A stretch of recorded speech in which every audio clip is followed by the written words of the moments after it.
Are your people working hard but not reaching their full potential? The problem is not effort, it is development. At the Modern Observer Group, we transform workforce development into real performance. Our human-centered achievement programs help your team think better, communicate stronger, and execute at a higher level. That means higher employee engagement, stronger leadership, and measurable results across your organization. If you want a workforce that performs, leads, and delivers, it is time to invest in your people. Visit modernobserver.com and discover how the Modern Observer Group helps you build a workforce that wins.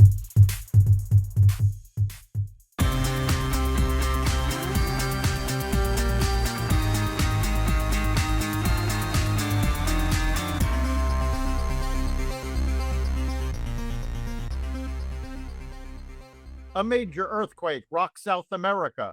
A judge halts Mamdani's aggressive tax plan.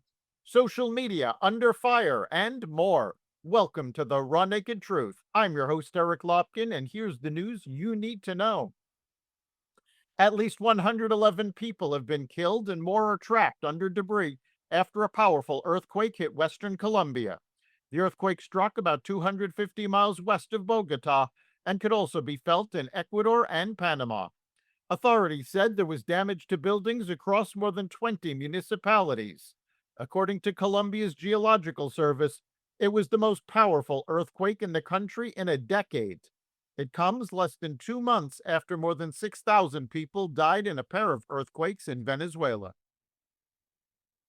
A New York judge on Monday halted Mayor Zohran Mamdani's controversial rollout of a new tax on luxury second homes, ordering City Hall to take down a controversial list exposing the names, addresses, and property values of more than 900,000 New York City homeowners.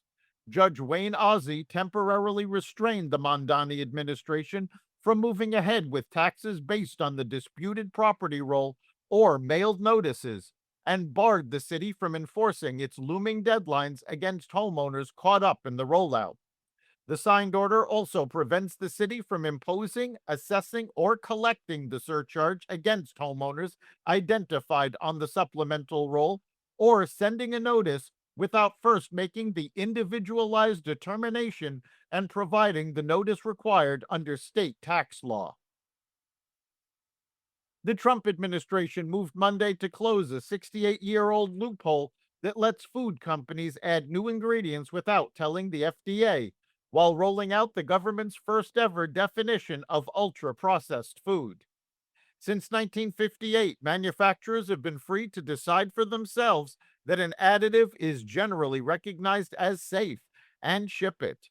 The proposal would make FDA notification mandatory with a public inventory of every submission. Nearly 60% of the American diet is made up of ultra-processed foods, and childhood obesity now affects more than 1 in 5 American children, said Health Secretary Robert F. Kennedy Jr. Under the proposal, the FDA would get 180 days to rule on new submissions, and companies already selling self-approved additives would have to turn over their data. A federal appeals court ruled Monday that more than 3,000 lawsuits against Meta, Google, TikTok, Snapchat, and other social media companies can proceed. The cases accuse the companies of designing platforms with features that plaintiffs allege are addictive and harmful to young users. The companies argued that Section 230 of the Communications Decency Act protected them from the claims and sought to overturn a lower court ruling. The Ninth U.S. Circuit Court of Appeals rejected the appeal as premature and determined that the Section 230 provides a defense to liability rather than immunity from being sued at this stage. The consolidated cases include claims filed by individuals, school districts, and governments. The ruling allows the litigation to continue while the companies contest allegations involving platform design, warnings, and youth safety.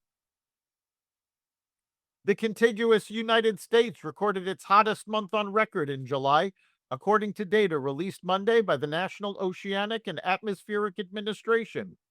The average temperature across the lower 48 states was 76.89 degrees Fahrenheit, surpassing the previous July record from 1936 by about 1/8 of a degree.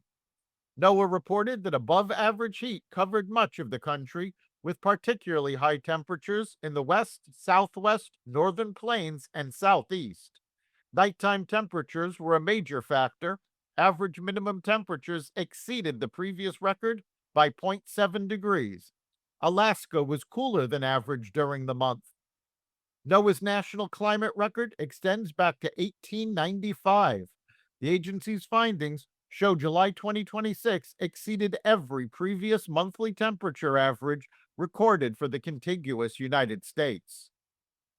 That's the Raw Naked Truth for August 11th, 2026. Remember to like and subscribe to the Raw Naked Truth wherever you listen to podcasts. You can catch every episode of the Raw Naked Truth Daily News Brief, as well as our sister podcast, Carnivore Radio, with news analysis and commentary, and the rest of the Xvadio Podcast Network at xvadio.com, the Apple Podcast app, YouTube, Rumble, Spotify, iHeartRadio, Audible, Amazon Music, and other platforms that respect freedom of speech. We'll see you next time.